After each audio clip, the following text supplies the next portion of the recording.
Penyidik Bareskrim Polri merampungkan berkas perkara dugaan penipuan dengan modus kerjasama pengelolaan usaha stasiun pengisian bahan bakar umum atau SPBU. Barang bukti dan tersangka akan dilimpahkan ke Kejaksaan Agung. Kabag Penum Divisi Humas Polri Kombes Nurul Azizah mengatakan, ada 2 orang yang menyandang status sebagai tersangka kasus dugaan penipuan ini, yakni IS dan EK. Mereka berdua selama periode 2014 sampai 2019 diduga menipu seorang investor berinisial SG.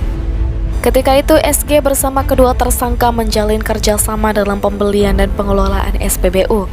Tak cuma itu, kedua tersangka juga membujuk korban untuk membeli tanah dan rumah yang rencananya dijadikan tempat tinggal karyawan SPBU. Namun ternyata korban tidak pernah mendapatkan keuntungan yang dijanjikan.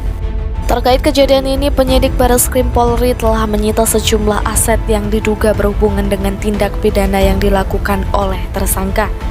Adapun aset berupa SPBU, tanah dan bangunan yang tersebar di berbagai daerah. Tersangka IS dan EK selama periode tahun 2014 sampai dengan tahun 2019 diduga telah melakukan tindak pidana penipuan dan penggelapan kepada korban saudara SG dengan cara menjanjikan kerjasama dalam pembelian dan pengelolaan SPBU dan juga membujuk korban untuk membeli tanah dan rumah sebagai tempat tinggal karyawan SPBU. Atas hal tersebut, korban tidak pernah mendapatkan keuntungan sebagaimana yang dijanjikan oleh tersangka dan korban telah mengalami kerugian sebesar 77 miliar rupiah.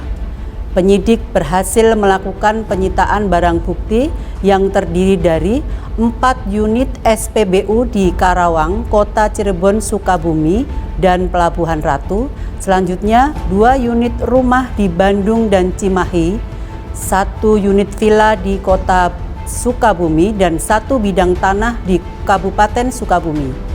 Berdasarkan dukungan dan kerjasama dengan PPATK, penyidik Bareskrim Polri berhasil melacak aliran dana yang diduga hasil kejahatan serta melakukan pemblokiran terhadap 7 rekening di berbagai bank.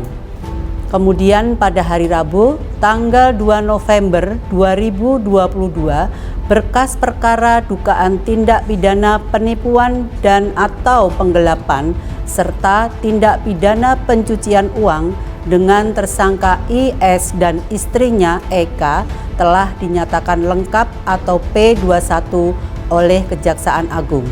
Rencana tindak lanjut, penyidik Bareskrim Polri akan segera menyerahkan kedua tersangka beserta barang bukti kepada Kejaksaan Agung dan selanjutnya dilaksanakan penuntutan dan persidangan.